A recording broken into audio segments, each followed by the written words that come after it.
never started an event where someone said to give it up for Tina Fordham, so that's pretty exciting. In fact, I'm a little bit shy tonight because in some ways this is my first time talking to a non-banking, non-finance audience. So I've worked up a new kind of routine, and I can't promise you that it'll be stand-up comedy, but we have to look at the lighter side of where we find ourselves in the world, I think, in order to come to grips with it, because it's not all bad.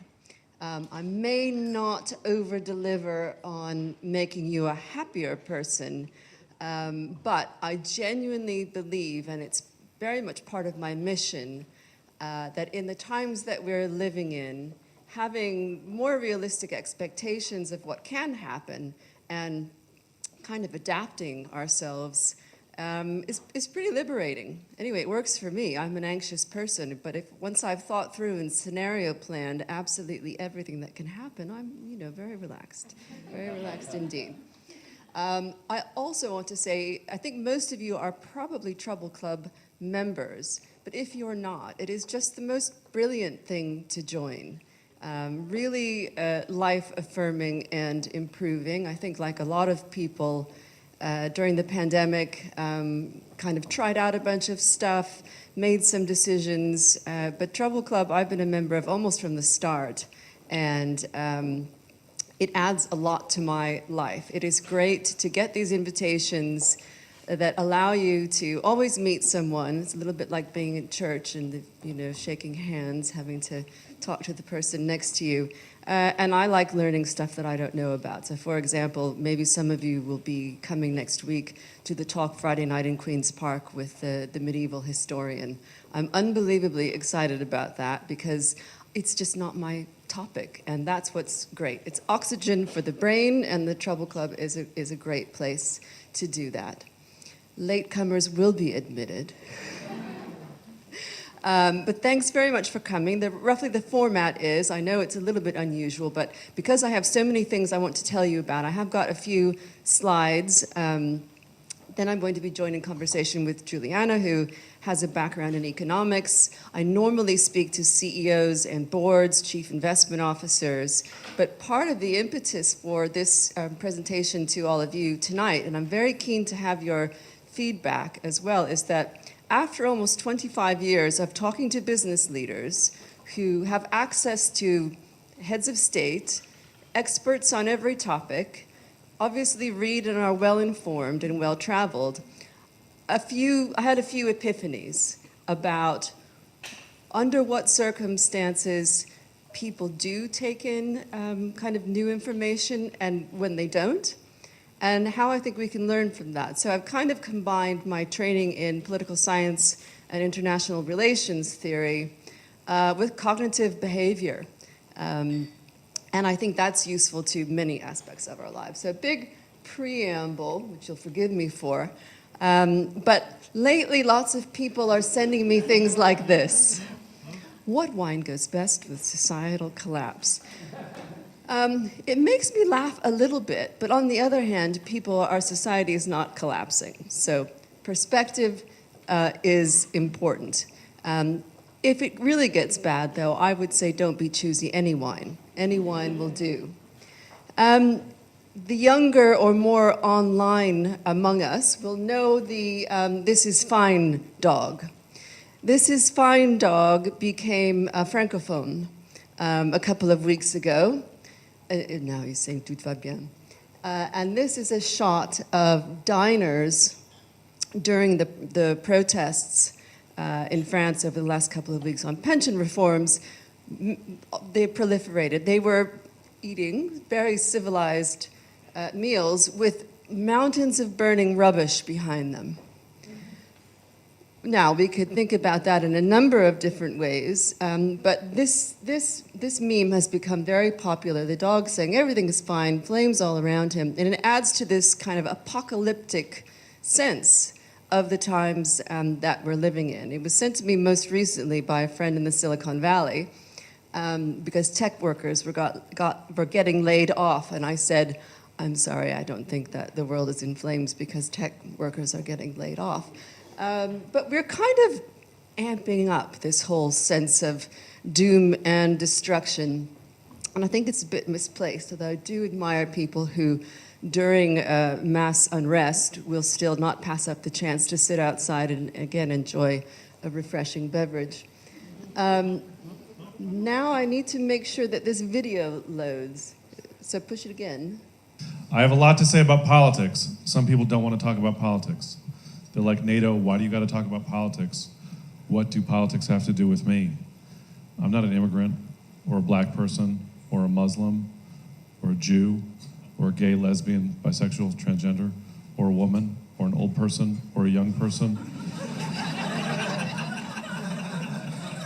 or a student, or a union member, or artist, or journalist, or scientist, or public employee.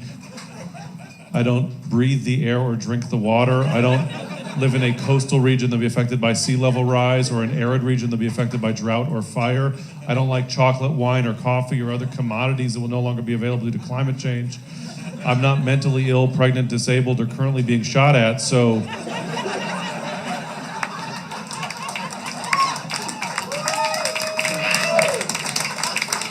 what do politics have to do with me? That's a fair point. It's hard to argue with that. I love that. It says better than I could say to all the people who I've overheard or have said to me, God, politics is so boring. Why do you study that? First of all, let's be clear. Politicians are boring. All right? One spends as little time around them as possible.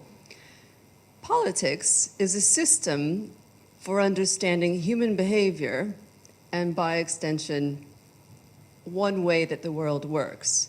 Now, because I am a glutton for punishment, I thought it would be fun to combine politics with economics and financial markets, all of those things. And my time at Citi, where I was the chief global political analyst, was the first time somebody had tried to actually triangulate those forces. But I now think in the world that we're living in, where interest rates are rising, costs are rising for related reasons, and the economy has stalled for mysterious reasons. Here in the UK, our growth is minus 4 percentage points. It must be bad luck on our part. But more than ever, we need to care about politics, but what we're talking about today is more than just domestic politics. It's geopolitics, and let's be clear about how do we define that? Geopolitics is what states do, what countries do to project power over their borders. Now, in the olden days, there were only a few ways of doing this, and it was mainly with armed force. Now it can be done with cyber attacks, spying and espionage, you name it. And pretty much all of this is happening at once. And as Ellie said when we started, since Russia's invasion of Ukraine, I'm arguing, and I just had a piece published today in Forbes, that we've entered a geopolitical supercycle. That's generally not great, but it does come around from time to time. And the reason why I think we need perspective is because, in short, the period between 1989, the fall of the Berlin Wall, and 2007, the collapse of Lehman Brothers, which is the period when most of us have grown up, personally and professionally, was in fact the most peaceful in terms of global conflicts and prosperous in all of human history. Now, one of the things that blows my mind, even when I meet people who are older and have lived through much worse things, is how nostalgia politics, for example, plays a huge role. So I met a 75-year-old law firm partner in Miami 2 weeks ago who said the last 2 years or 3 years have been the worst of his lifetime. He meant Joe Biden's tenure. And I said, really? Worse than Watergate and Vietnam and all these other things that happened? He'd forgotten about those things. So, again, perspective. Now, I want a little audience participation. Normally, you get to hide behind one of these polling things called Slido. We don't have that, so some of you may be shy. I hope not, because you've actually paid for these tickets. So you might as well make your views known. But I use these questions to every group I address. And what's great about that is I get to sort of compare and contrast. So the last group that answered these questions were in Oslo, Norway, last week. And I will compare your answers with theirs, and it'll be quite amusing. But biggest risk to the business environment, just first, deglobalization, government intervention in business, recession, geopolitical risk, market downturn. You can shout out your answers, you can raise hands. What do we think? D. Oh, you're just saying that to make me feel good. Actually, most audiences say geopolitical risk, which surprises me because I would say deglobalization. Deglobalization, because it's globalization that accelerated during that period I mentioned between 1989 and 2007 that made us all rich, except we forgot how broke we used to be. So we just kind of got used to everything being that way. When most of us were growing up, just for example, people didn't go to try out new restaurants for fun. They went to a restaurant when it was someone's 50th birthday or an anniversary. So this is just an example of, it's called being priced into markets, of how our perceptions change. What's the biggest source of political risk? Conspiracy theories and disinformation, the woke agenda, word I hate, which is now coming to dominate the political discourse in a number of countries where people are too rich to worry about things that actually matter. Or ChatGPT, which since I started asking this question, apparently is such a danger to the world that even Elon Musk, who could make money out of it, has said that we should stop looking into it. Who would I have for A? How many A's? Conspiracy theories and disinformation. I'm just guessing not very many B's, but let's see. Any B's? It's okay to be a B. This is a safe place. There were a lot of B's in Governor Ron DeSantis' state of Florida when I was there a couple of weeks ago. The ChatGPT, okay, could be. I feel like I just don't know enough about that. But I do think that conspiracy theories and disinformation, we can see how that is impacting political discourse. Obviously, we saw it during the pandemic, but I remember a quote from a US Senator, Daniel Patrick Moynihan, who said, "You're entitled to your own opinion, you're not entitled to your own facts." But then after Donald Trump, he who will be arraigned this very eve in the state of New York, we became entitled to our own facts, apparently. And after that, it's hard to see how you can conduct political discourse. This is inspired by a question that the Pew Foundation asks in one of its biggest longitudinal studies, which is about attitudes toward wealth. I expect my children to have a standard of living as good as or better than mine. How many people would agree with that statement? I don't. But this is entirely subjective, and that's why I love the question, because it's entirely subjective. Now, one of the things that we can point to with data very reliably is that social mobility, which is measured as what a child achieves in terms of income and educational attainment, is now more linked to their parents than at any time in the last 100 years. This is true in the UK and the US. However, we have a mythology that that's not the case. Now, my father worked in the meat department at Safeway, and I was the first person in my family to go to university. I almost never meet anybody like me. And fewer and fewer will be that way. So yes, if you have money, your children are more likely to do better, but there's a huge anxiety, and I would say that middle-class anxiety is actually one of the biggest domestic political problems that this government faces and in the US.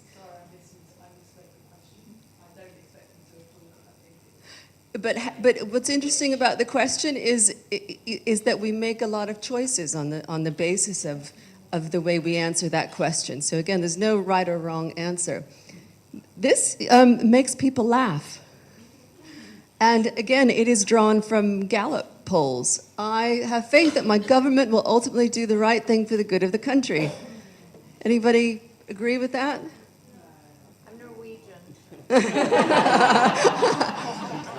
Norwegians had some really interesting responses. Yes, they thought that the government would do the right thing. They just still complained about them the whole time. The world is better now than it's ever been. The Norwegians all said no. Norway is one of the happiest countries in the world. Everything works. Trains work. You know, the healthcare system works. And they no, it's definitely getting worse. So again, this is not based on actual data, these perceptions. It's all relative compared to what you are used to and what your expectations are. Luckily, we're great moaners in the UK, so we love to complain. Is the risk of global conflict higher now than ever in your lifetime? Sadly, it is, because our lifetimes, as I said, have been so peaceful and prosperous. So just a few more things, and then I'm going to get Juliana to join me on stage. And then we'll have also the perspective of someone who's firmly in the millennial generation, not like me. Now, I mentioned about geopolitics. The one photo here that doesn't actually qualify as geopolitics is our own Liz Truss and the lettuce, which made people around the world laugh. That we in the UK had a prime minister who didn't last as long as the lettuce. I was on stage with Tony Blair at an event not too long ago.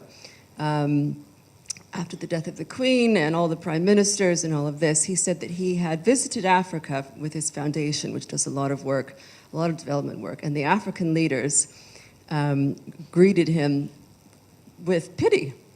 They said, "We're so sorry about what's happening in your country." You know, this revolving door of leaders in number 10. And he was really taken aback by that, to be the object of pity from leaders in developing countries. But it's a good lesson, because we looked stupid to the whole rest of the world. The other things are much more serious. This is Mahsa Amini, the beautiful girl in Iran who was murdered by the police and was the match that started the fire in what may or may not be a successful revolution in Iran. A case where we have grandfathers killing their granddaughters. It is a shocking state of affairs, and young men joining the protests. Now, these are quite serious, these protests, and they've been sustained for a long time. One wonders how long they can really go on, but this regime is probably close to on its way out, but it could still have another 10 years. Protests, successful revolutions, are incredibly difficult to mount.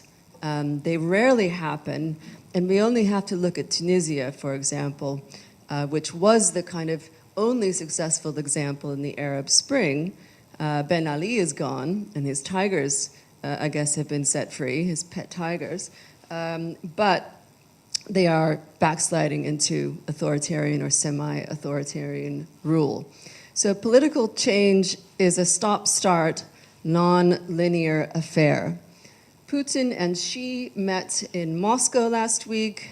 Very little was agreed, but this is an important signal, because one of the, again, the kind of second and third order effects of Russia's invasion of Ukraine is that Putin is Billy No Mates. He has no friends. And Xi is very happy to buy cheap Russian gas and give Russia nothing in return except a photo opportunity. It is definitely something to watch. There are a number of cocktails being served tonight in the bars of New York, I'm told, on this indictment eve or arraignment eve. A friend sent me one. It was orange peel with a little bit of gold, the edible gold on it. If I had thought of it, I would have requested that the conduit serve us indictment cocktails. But it's so it's remarkable because no U.S. presidential candidate has been under indictment before. However, you could argue that it's democratic institutions working to have a president who's being tried. Certainly, I think, is it the South Koreans who've tried, I think, every single president they've ever had. But I actually think this is where it's going in the U.S. Every U.S. president undergoes impeachment proceedings. I wrote about this for the Financial Times after the last elections, the midterm elections, in fact. And I believe that that will continue, and that whether it's misplaced documents or the odd spot of hush money to a prostitute who may end up saving America, Stormy Daniels, we thank you. Is America becoming more like other countries? These are philosophical questions to discuss. But Trump 2.0, to make a long story short, he is willing to try to break America and see if that allows him to stay in power. Does the 80-year-old Joe Biden, is he willing to or able to challenge that? It remains to be seen. So everyone's talking about all of this stuff, polycrisis, things that can't be solved. I think that we can apply a more systematic way of thinking about how these risks link together. That's the subject of my work. You can join my newsletter, which is free, and I publish a lot on LinkedIn and that sort of thing, because again, I think we all need to get a bit up to speed on how these factors work together and almost think about when to worry. One thing we all need to do, though, is save more money. The UK is one of the lowest saving rates of all OECD countries. Again, that's something philosophical to consider. But when you have growth sliding the way it is and a revolving door of leaders, maybe think about whether your kind of things you can control, you need to reconsider your framework. So I called my outlook for this year Firewalking. This is Firewalking. Religious people in many faiths learn to do this. I think we need to do it too, and that's how to walk over hot coals without getting burned. I'm suggesting, as the children's song goes, you can't go around geopolitics or political risk. You can't go under it. You can watch Gwyneth Paltrow's trial and admire her knitwear. I certainly did. But you can't do that instead of paying attention to what's going on in the world.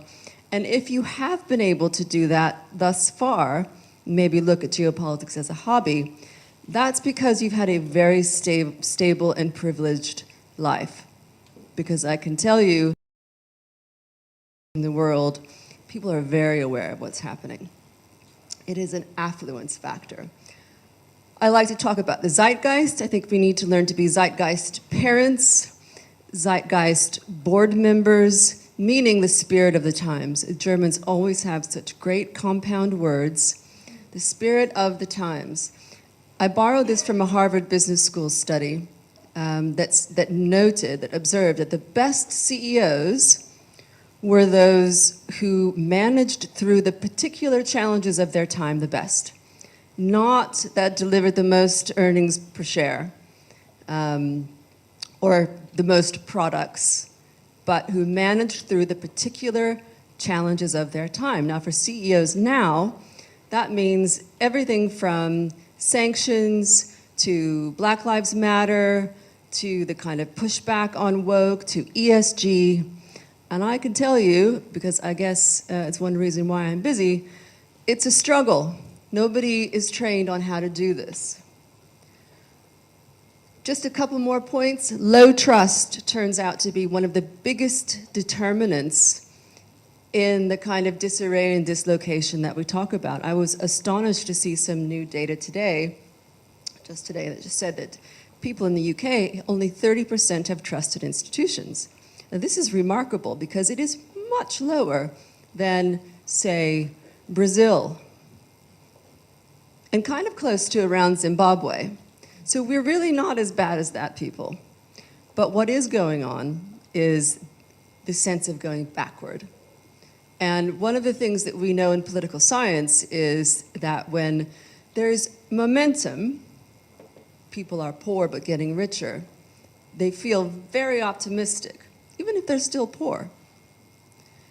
When people had stuff or had a standard of living and feel like they're losing it, they become very cranky indeed. And that is what is one of the biggest worries about where we are here in Europe, where we have low birth rates, we have high kind of welfare state costs, and no reality, no sense of reality about how to pay for this. So I do worry about the elections to come.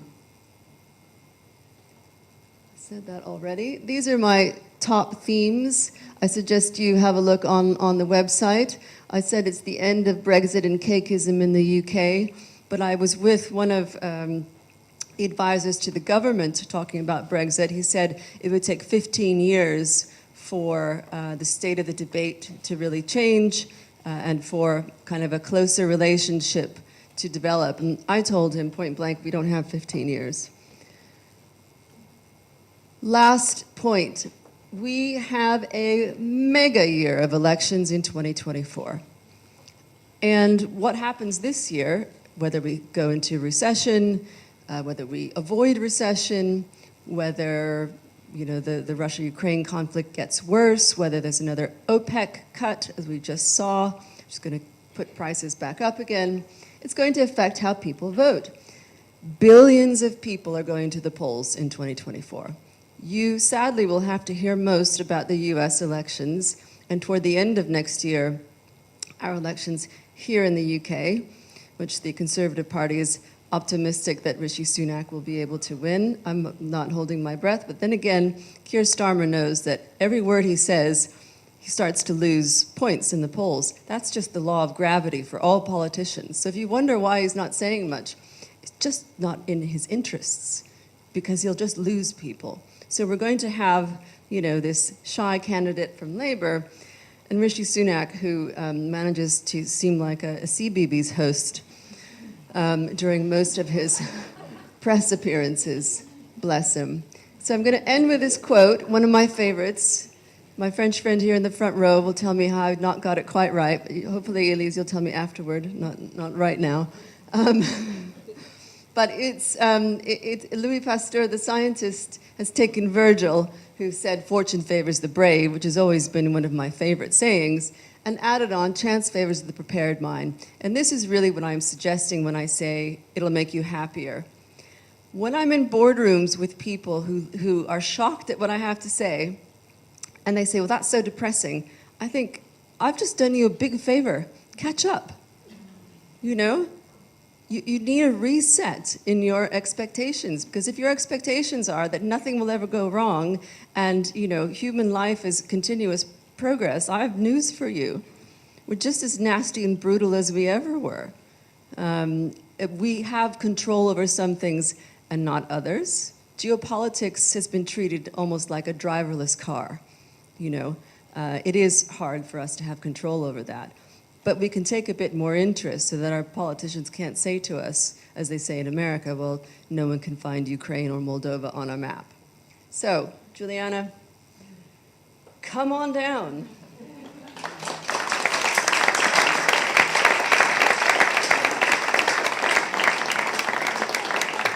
We will have time for questions from all of you as well, as long as they're nice questions. And anyone who's a heckler will be thrown out by my large bodyguard. Well, Tina, thank you so much for inviting me to have this conversation with you. I've had the pleasure of interviewing Tina on our show many times, and she's always full of thought-provoking comments, and tonight is no exception. So I'm going to try to pick out what has been, some of the most interesting pieces of the commentary you've given so far, and pull from some of the conversations we've had before this evening. So let me pick up on what you had to say about the influence of our personal zeitgeist on how we think about geopolitics and how we sort of interact with the world, our risk appetite, and our sense of what is normal. those comments really got me thinking about entering the workforce in 2011, post the financial crisis, entering the finance world, and it definitely had an impact on the way I think about risk-taking and geopolitics. What's your story? What happened that got you interested in this field? Well, I also want you to elaborate on that, because I think it's a series of questions that we can all ask ourselves. As I've said, I come from a completely unremarkable background, and I say that, in all humility, completely unremarkable. But we did have a subscription to Time magazine and to National Geographic. Almost no books, and I don't, I really want to be clear to my friends who are children of doctors and lawyers. It's something different. Time magazine, kind of written at a 6th grade level, although I think all newspapers in America are written at 6th grade level. And I was just that kid who read it from cover to cover. And and it was a window on the world in San Jose, California. I was a child of Portuguese immigrants. My mother left during the dictator, Salazar. A lot of people in Europe somehow don't know that Spain, Portugal, and Greece were all under dictatorships, by the way, until 1974. So people's eyes get big when I say that. Yes, there was a dictatorship. They were late to joining the European Union. People used to ask my mother if she knew how to carry a basket on her head. So that's how times were. It was really, really different. So I read everything about this, but I was born in 1968, which sounds like ancient history, and there it is. But 1968 was a time of incredible upheaval in America and in Europe. It was the year that Dr. Martin Luther King was assassinated. It was the civil rights movement, the anti-war movement, the anti-Vietnam movement. There were political assassinations all the time. In Italy, we had the Red Brigades. We had assassinations in European countries until the 1980s. But we've forgotten about all of this. I mentioned to you the Jonestown massacre, which isn't talked about anymore. The expression that we all use in corporate world without understanding what it means, drink the Kool-Aid, comes from the Jonestown massacre, where Jim Jones, the cult leader, had people drink poison Kool-Aid. And as a 9-year-old, I saw these photos of all these dead people, and I thought, what the fuck? How could somebody do that? And I wanted a way to try to understand how all of these things worked. But the violence that I'm talking about was in the background. It wasn't, I felt perfectly safe. It wasn't in my day-to-day life, but it was kind of the wallpaper of the times. And I think it's so different for millennials, where I think what you guys went through were a bunch of recessions, a lot of anxiety, and then of course the pandemic for my kids who are teenagers. So these formative experiences for all of us are quite important. Related to the idea of the epiphanies that I had, I can tell you that when I'm in New York talking to a chief investment officer who's 70, all he wants to talk about is the Middle East. Because in his professional experience, after the Six-Day War and the Iranian Revolution, there was an oil price spike and a US recession. That's his experience of something going horribly wrong. In other parts of the world, in Brazil, for example, inflation, shitflation, just normal.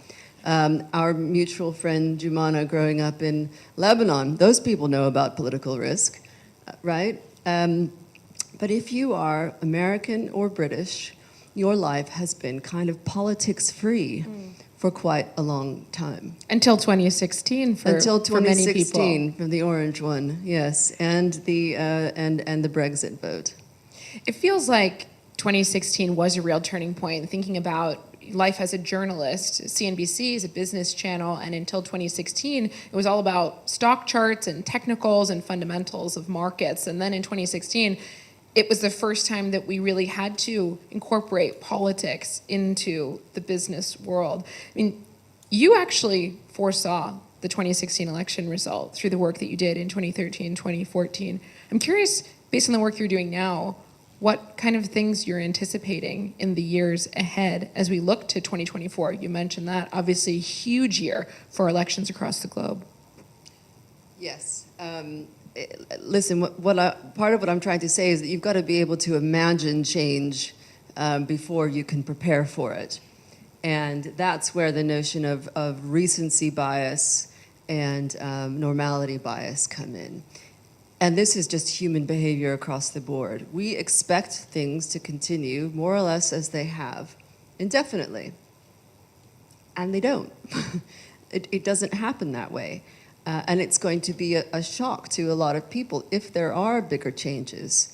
I wonder if it is going to be something technological like ChatGPT that does it, because if we think about other technological innovations, even the internet didn't really put a lot of people out of work. I mean, people said that Amazon would be the end of books. More books are sold now than ever before. Likewise with music. People buy more music than they ever have before. So big kind of doomsday type of prognostications are almost always wrong. And the reality is there aren't very many kind of sudden black swan events. And this is what I talk about in the Forbes article that I published. Most risks, apart from something like the banking sector, long, short duration, these types of things, we don't have access to that information. Most risks are actually right in front of us. We don't pay a lot of attention. And most of what we need to be prepared for are more subtle and more incremental shifts, I suppose. So what do I mean specifically? Trump could come back. It's not unthinkable. Certainly European leaders and companies are preparing for that. The US-led world order is changing. A lot of people on the left would say, great. Well, do you know what's going to be replaced by? Saudi Arabia and other countries that are saying, we don't like those rules that the US imposed. We want more say. Might not like those rules either, but change is coming. This weekend, we had that on full display with Saudi Arabia coming out with a surprise cut to oil production, and that just showcasing how these geopolitical allegiances are shifting. And that's a story that's coming across our desk that, millennials they're right at the heart of it. And to use your term, the wallpaper of our lives, the wallpaper of our times, surely this is going to color this generation in the way they think about geopolitics. I think that there is a kind of an awakening going on, and it's both fascinating and can be a bit scary. The leader of Saudi Arabia, Mohammed bin Salman, is young. He has an incredible vision, actually, for the country, and some practices which are very off-putting and not popular with the West.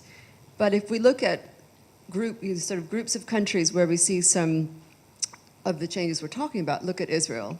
Thank you very much, Washington, for the enormous amounts of aid that you give us, but don't lecture us. Turkey, that ship sailed a long time ago.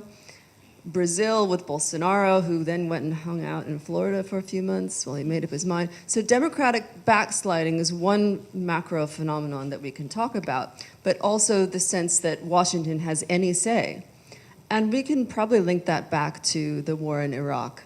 And the loss of moral authority there in that decision. Looking just a couple of weeks ago at the anniversary of the war and the what came from it, pretty terrible stuff. Likewise, the pullout from Afghanistan, I would argue, emboldened Putin to, among other things, to invade Ukraine. He thought that Kyiv would fall in 3 days like Kabul did. And that Americans wouldn't do anything. So more of this sort of testing of the waters of what is worth fighting for and what isn't. And there's less and less that people feel is worth fighting for. I mean, I would argue we're doing the right thing in Ukraine, but I can also say when I was in the US most recently, people are getting bored. That's so interesting you say that. After our conversation on Friday, I brought up this topic at a dinner party, and that was the sentiment that was shared around the table. Americans, it was a table of Americans, and they were sort of thinking... They need to sort it out. Yeah, they need to sort it out. Yeah, they're thinking back that post-2016, the immediate aftermath, there was this galvanization of Americans and on both sides of the aisle, and this sense now that there is a boredom to it. Can you expand a little bit on what you mean by democratic backsliding and whether you think that applies to the United States? She's a good interviewer.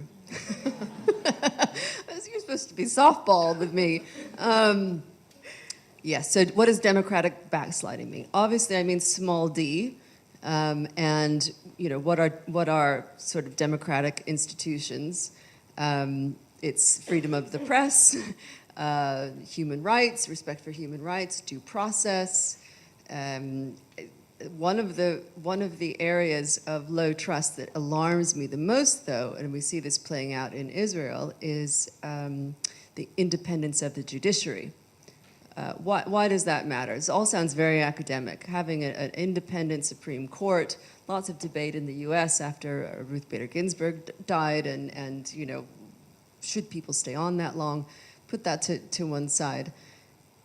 To make a long story short, if people don't believe that there is the highest court in the land that is truly independent of politics, nobody will pay attention to these decisions.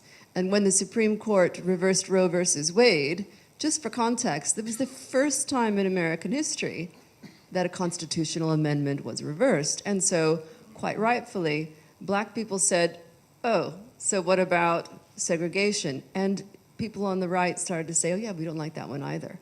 This is chilling to me, and the kind of the third rail is to lose that. And Israel doesn't have a written constitution. I mean, I don't mean to pick on Israel, except the judicial coup that you read about and think, well, that sounds not very good. Judicial coup. We're talking about the defense minister having his own militia, right, his own private militia, and the judiciary being subject to the executive. So it's as if the White House could tell the Supreme Court what to do. People are experimenting, and we can thank Trump partly for that, but not only. It's not, it's not only because of him. We became very relaxed about democracy, about institutions, about independence. Investors became very relaxed and helped encourage it. I've been banging this drum for a long time. Well, let me shift gears a little bit and talk a little bit more about how we as individuals can prepare for a world where there are so many complexities like the ones you just described. You mentioned in your opening remarks about the importance of country of origin in mental preparedness. Can you talk a little bit more about that and where you see the most and least prepared people when you look across the global landscape? Yeah, I'm going to be mean, though, when I say that. What I've observed, right, and you can't change your country of origin, we're born where we're born. What I've observed is that people who have more than one reference point, whatever it might be, even if whether it's a grandparent in another country or another context, doesn't have to be your kind of nuclear family, are much better able at triangulating changes. They have something to relate it back to. People who have complex identities, which is most of us, in fact, different sources. People who've lived in different places, because I found that people who had a religious upbringing were better able to talk to other people who had a religious upbringing than people who were atheists who thought you're all crazy, right? So having these various touch points with a different context than you grew up with is pretty transformational. I mean, not everyone's going to be like me and decide to go live in Czechoslovakia with $200 in 1991 because it looked cool. And find a job when they got there for less than minimum wage. But I'm pretty intrepid in that way. But I'm a firm believer of living in another country, not for 3 months or not for 2 weeks, on experience, but for a long time. And a third country, if you're bicultural, I do think it's a superpower, I suppose, to have the experience of different contexts. And if you haven't had that in your upbringing, or your kids haven't had it, it changes the way you see everything. I really love that piece of advice. I know that was one of the sort of recommendations you had, if you could give somebody one piece of advice to do that. And it's a really special piece of advice, I think.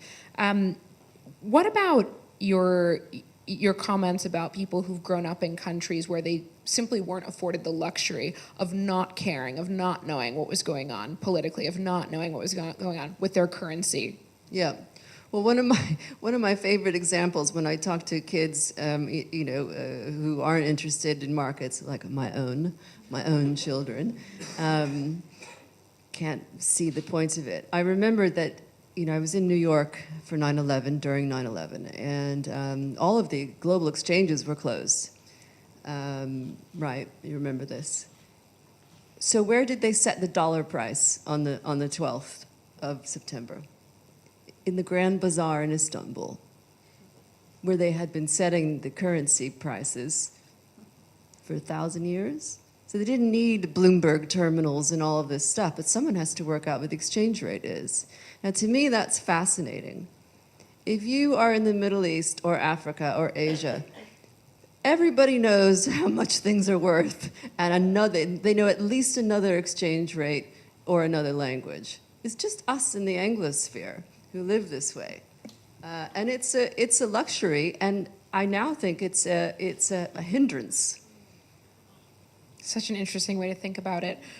Well, I will wrap up this portion of the conversation with one more question, and you can all start thinking about questions that you have for Tina, because I'm going to come out to you in just a moment. But lastly, I want to ask you about the work you've done with women. You have done a ton of research looking at women in the workforce, labor market participation, and the impact that women in the labor market have on the broader economy. You've also worked with Christine Lagarde on the UN high-level panel on women's economic empowerment. What would you say is the biggest missing piece from the conversation about women in the economy? What's misunderstood? What's your sort of message? Okay, I have two answers to that. Both of these papers are on my website, by the way. I'm very proud of the work that we did on the UN high-level panel and at Citi.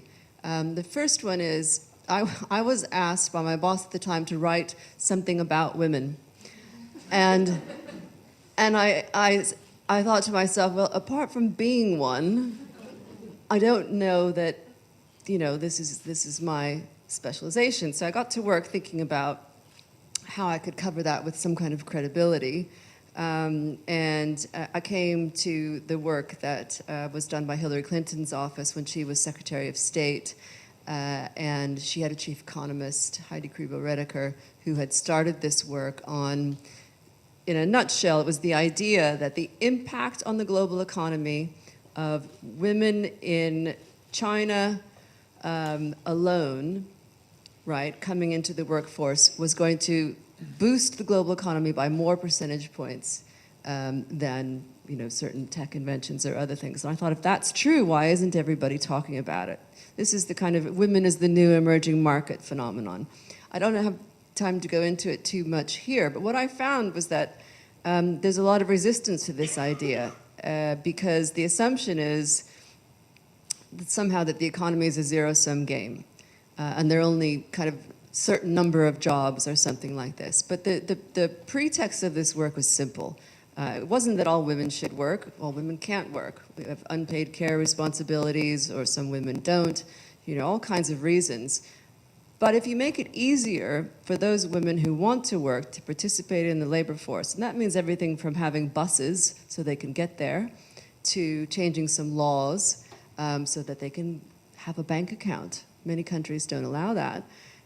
You can see several percentage points of growth. Now, we're all struggling to increase growth rates, so why don't we literally get the laws out of the way of women? In some countries, like in developing countries, you could see 5 to 10 points of growth. Again, that's on realistic projections of participation. Some countries get this better than others, but I like to remind, again, to put it into context, anybody know the first year that American women, or want to take a guess, were able to get a credit card in their own name?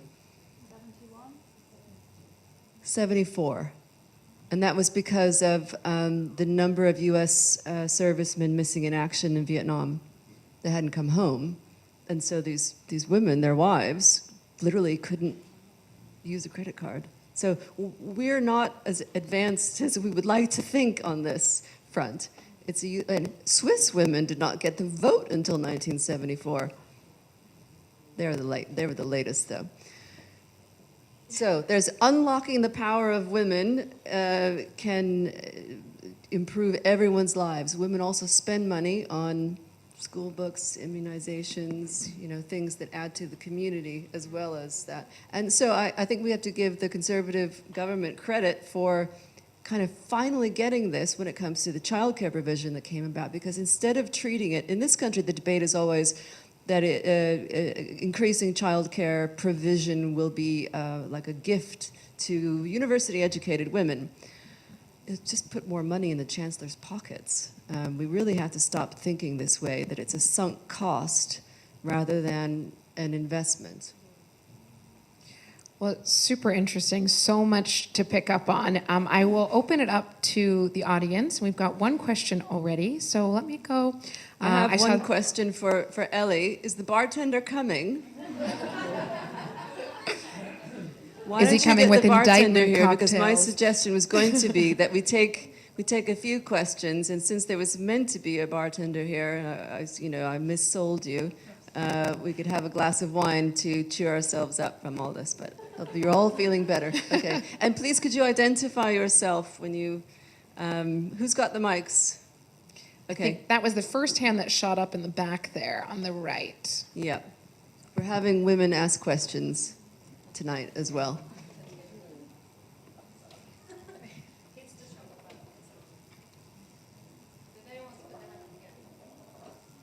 Questions? I think you might need to stand up here, darling, so you can see the people's hands. Hi there. Thank you very much for the talk this evening. I couldn't help but notice your comment about ChatGPT. So I worked for Mr. Blair for almost a decade as his COO and general counsel, and just last January, I joined a Web3 company as their general counsel, because I believe that is the bleeding edge of law and regulation, and also potentially the advent of the network nation or network state. And there's a lot going on from the political science perspective and the governance mechanics within blockchain communities. So I was just wondering if you had any thoughts. It sounds like you should tell us. Well, it's all new, right? And it changes every day. But, I don't know if this is a topic that has come into many discussions that you're having. It has, but it's not an area of expertise for me. And so what I will say about ChatGPT, just drawing upon the work I did on what I call Vox Populi risk, is that unlike the internet or driverless cars or other kind of big technological innovations, what seems very likely to be an outcome of ChatGPT is that large percentages of the workforce will be out of work. And society didn't have a lot of trouble when automation and industrialization put kind of people in blue-collar professions out of work. I think there's going to be a shock and a big pushback when it happens to white-collar people. And so that's the linkage. That's the kind of transmission mechanism that I think about. And the other point I would make is that I think probably know this better than anyone in the room by the sound of it, is that our political leaders are not the most tech savvy, are they? Let's face it. So I'll never forget the hearings on Capitol Hill, Mark Zuckerberg being asked, what's your business model? And him saying to the senator, we sell ads, sir.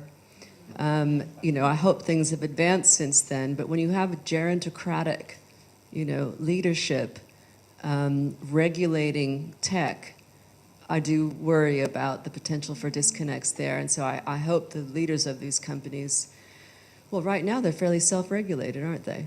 But you're a Yes, general all that. counsel, so you stay for a glass of wine, please. Happy to have a conversation. And my name's Chrissy Hill. Thank you. Nice to meet you. These are the people you meet at Trouble Club events. All right.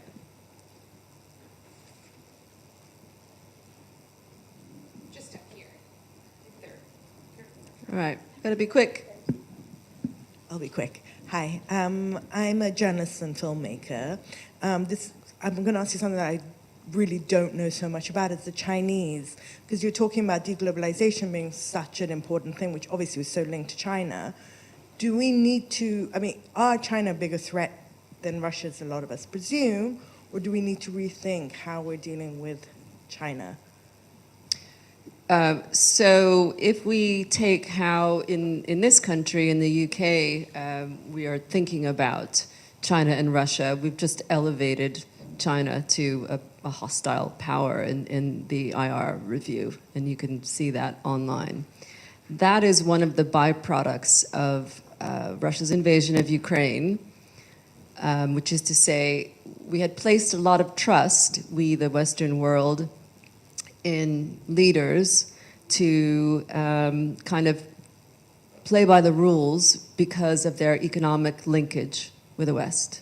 So, in other words, the whole rationale was China and Russia won't rock the boat. They will play by the international rules of the game. They've joined the WTO and the other rules-based organizations. The rules-based system is what governs trade.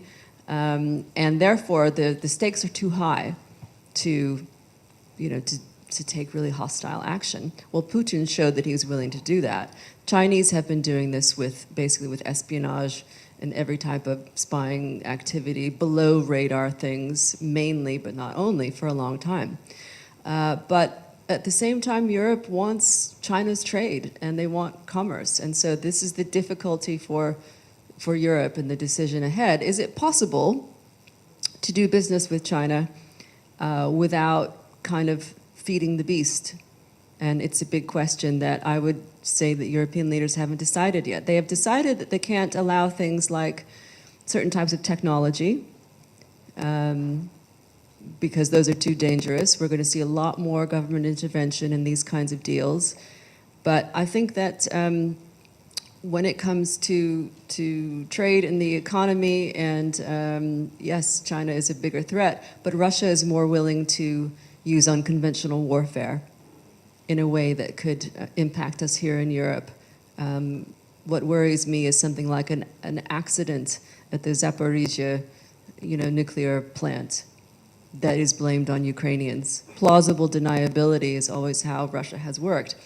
But we do play, I think, a part in coming to this state of affairs, which was the notion that all countries would follow our logic, which is economic prosperity is the main imperative. Well, guess what? Power has been the main imperative forever. And leaders, government leaders, get power first and money follows. But in a more mercantilistic society, you get money first and power follows. We've got a woman just behind you there. Hi, thank you so much. This might be a quite specific question, but I was wondering if you had any comments on the U.S. Supreme Court case looking at the Section 230 of the Communications Decency Act. No. Okay. But do you? Please feel free to share with us. Why do you ask, and why should people be aware of Section 230? So, okay, now all eyes are on me a bit. I will say I am not a lawyer. I'm not a U.S. lawyer. I've studied human rights law, but in an academic sense. But Section 230 specifically basically says that internet, so social media mainly, cannot be held liable for the content that is posted on it. It's allowed for the creation of the internet as we know it today, but there's a case being brought up by, and stop me if I'm going on too much, by the family of one of the victims of the Paris bombing, not for the content of YouTube, it's against Google, YouTube, not the content being put on, but the algorithm pushing increasingly extreme content. So that's currently in front of the Supreme Court. They haven't made a decision, but the reason I ask is because you brought up conspiracy theories and disinformation as a major threat, and that's something that obviously users posting, and previously platforms have not been held responsible for pushing more of that content if people are engaging and taking people further down those kind of rabbit holes. Yes. Yeah. Well, so I can't comment on the kind of legislative path of that piece, but what I can say is that attitudes toward the tech sector have worsened significantly, and it's a bipartisan sentiment. And so I think more regulation of the tech sector, possibly including Facebook and others, is highly likely. But related to my earlier observation, I'm not sure if it's going to be good legislation, and I suppose that's what worries me. The technology has accelerated at a rate that outpaces, in many ways, I think, our capacity to understand it. What is easier, and this is where we see so many politicians gravitating, is to do something like ban TikTok, because it's Chinese and they're spying on us, and everybody understands that. Does that create problems for later? Possibly. I mean, I personally am not on Facebook at all, and I think that is also part of, if you want my secrets to happiness, don't be on Facebook.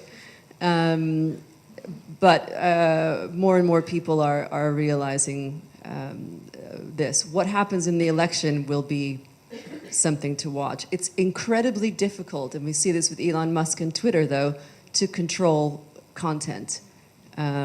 It is a specialization unto itself, and no one knows where it starts and where it stops. We have kind of let a genie out of the bottle that we don't completely understand. Every year in the U.S. elections, we say it's the most consequential one ever, and it's going to be the case for this one.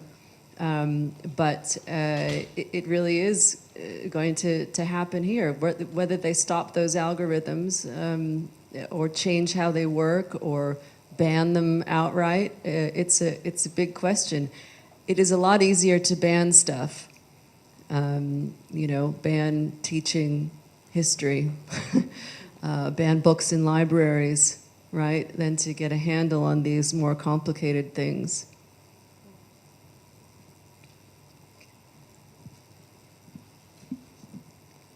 We need more assertive mic, lady. Come on. Yeah. On the left. Hi, so I'm Claire. I'm working for the government, I guess, but don't judge me for that. This government, or? Well, I'm a civil servant. That sounds better. I was wondering, in your view, what is one thing that is happening in the world at the moment and is not making the front pages, but you think people should be more aware of?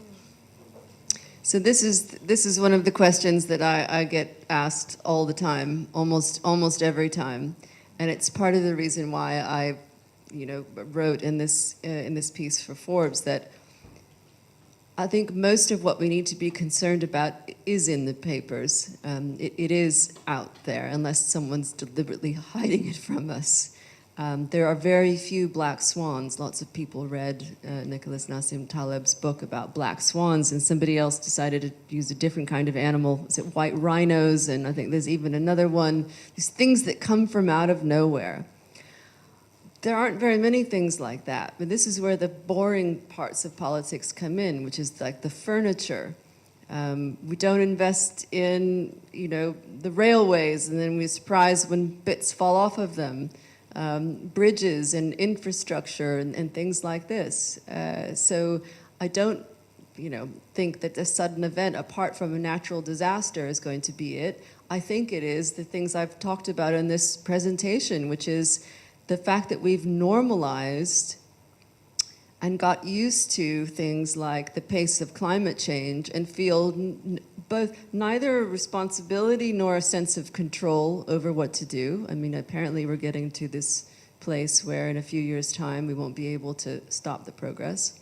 You know, you might use the food bin, the food waste bin in your recycling, or, you know, make a few changes, but most of us, A, feel powerless, and B, feel like it's not really our responsibility. And so, you know, for better or worse, it's the convergence of a lot of boring stuff that's got us here. It is processes and not events that we need to be mindful of.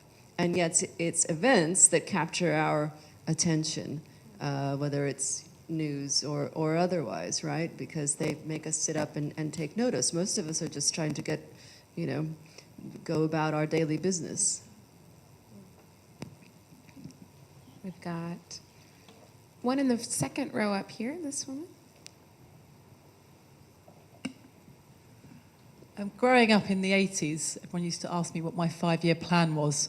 I've joked actually over the last 10, 15 that it's impossible to have a 5-year plan, but rather a 3. And you have to remain agile. How, with regards to forecasting and things like this, I used to work in research, by the way, at Deutsche Bank too, so I have banking All background. right. Member of the tribe. As did Exactly. There are other recovering fortunate. research analysts in the room. So how far in advance do you think we can forecast these days with the fast-paced change that we're all going through? It's a great question, you know, because people are very fond of sponsoring these like 20-year studies or even 50-year studies, and they have almost no predictive power. But what's good about them is they are a disciplining exercise. There's all kinds of things that you can look at about, you know, predicting decades out. I used to be part of the World Economic Forum's forecasting stuff, and it was, to me, it was all nonsense. Let go of that mic. But what are the easiest things to look at? The easiest kind of factors, for those for which we have data. And so with that in mind, interest rates, you know, are one of them. Growth rates, we can look at medium to long-term trends. We're going to be in a slow growth environment for a long time. What we need to avoid is a crash. And you know, that's another conversation. I don't want to get out of my lane, as they say, because I'm not an economist. I just work with a lot of economists, and I'm worn down by them over the years. But the countries of Europe are growing more slowly. And when I used to get phone calls from Bob Rubin when I was at Citi, the former US Treasury Secretary, he used a very interesting phrase. He would say, "Tina, tell me about the museum economies of Europe." We have traded higher growth for a more generous welfare state. That's what the deal is. If we want higher growth, we would need to do things like invest in competitiveness and research and development and in young people. Nobody wants to do that when your biggest voting cohort is old people. That's when we get things like stop the boats.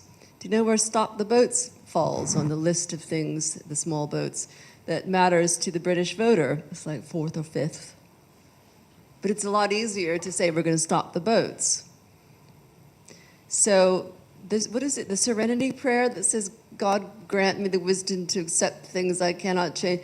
That's big. So what can you control? Again, how much you save, the way you think about your career, the things you do in your life to, you know, surround yourself with people who make you happy. We all actually know the things that are good for us. We just choose not to do them. I mean, maybe some of you do, and it's not really self-care and baths.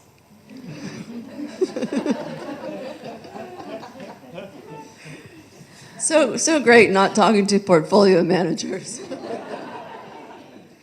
Vivian, you have a question. Hi, sorry, I think Vivian's sister. we do have an online question from someone online, so I think it would be a good time to ask that one. But Maria asks, how would you suggest people remain politically informed apart from coming to trouble, obviously? Apart from coming to trouble, obviously, very true. So, I mean, I like to say to people that I actually never watch television news television news is horrible and it'll make you miserable. Apart from, no, seriously. So I mean mainstream news. So I do, my children say those are the shouty programs, Bloomberg and CNBC. But the best sources of news are, according to ranking and being nonpartisan, are actually the Financial Times and Bloomberg and CNBC, which a lot of people don't like because it's got that boring stuff in it, like what's happening to the economy. It actually, 10 minutes of that is much more worth your time. I listen to radio, but not news radio. Now, arguably, I know a lot as it is, but what I'm kind of suggesting to you tonight is not how to become an expert in geopolitics, but how to navigate a more complex world and keep your wits about you. And being more informed is part of it. Not being in denial is actually the biggest part. Not saying I don't care about politics or the things that people say like, oh, they're all the same. You know, we can do better, and looking at the change in trends. So news helps, but awareness, I think, is better. And as I said, you can follow me on LinkedIn because a big part of my approach is to be, I mean, I have opinions, but to be nonpartisan and to use data. And I think the most useful thing that we can do, again, is historical context. That's why I ask those questions like, are things worse or better than they've ever been? How can we measure that, you may ask? We can look at infant mortality rates. We can look at access to clean water. We can look at all kinds of indicators that tell us this. And we don't really let the newspapers tell us that things are bad or good, because they don't effing know. Well, I'm afraid we have to end on that note. Oh, with me swearing, I do think swearing is healthy. Do we have time for one more? One more. We've got time for one more question. There were some things that I wanted to say, too, about what I think people should read. What about me? Well, I'm certainly keen to hear what Tina has to say. So maybe we do one question, then we get right back to Tina. So I think you can watch the news, but so a great book to read. One of my absolute favorites is written by a medical doctor who's now passed away, called Dr. Hans Rosling, Factfulness. This is one of the best things you can read about how to prepare your mind, which again is what my mission is. So, Factfulness. Factfulness. He's got a little quiz at the front that everybody flunks, which is great because we're all kind of educated, well-read people who care about the world. But what it basically shows is that most of us are carrying around perceptions and based on stereotypes that are about 20 years out of date. So I suggest reading things like that and read widely. You know, read fiction. I learned so much about the world from reading fiction. And, you know, go out of your comfort zone. It is so easy now to watch crap on TikTok and waste time, you know, that you'll never remember. Vivian, I'm dying for you to ask your question. Okay, this gentleman here has been waiting a long time. Yeah. Hi. So I'm a fan of anyone who's done geopolitics that has moved on to where you have, because I've done that like a long time ago, and I've had to sort of pivot in my career. So I work as a venture builder and innovation, right? And you made the better decision, my friend. Well, we'll see. Fingers Yes. crossed, right? So I would say when I was looking at your risks, I would think that a major geopolitical risk is the pace and power of innovative changes, or the changes in innovation, which is morally agnostic. And I think that is what, so ChatGPT, Web3 technology, all those things are just subsets of that. Yes. Right? And the US government, a lot of these governments, they're playing catch up. And when I speak to people in Silicon Valley, in their opinion, they're like, East Coast, Washington, they have no idea how to deal with us.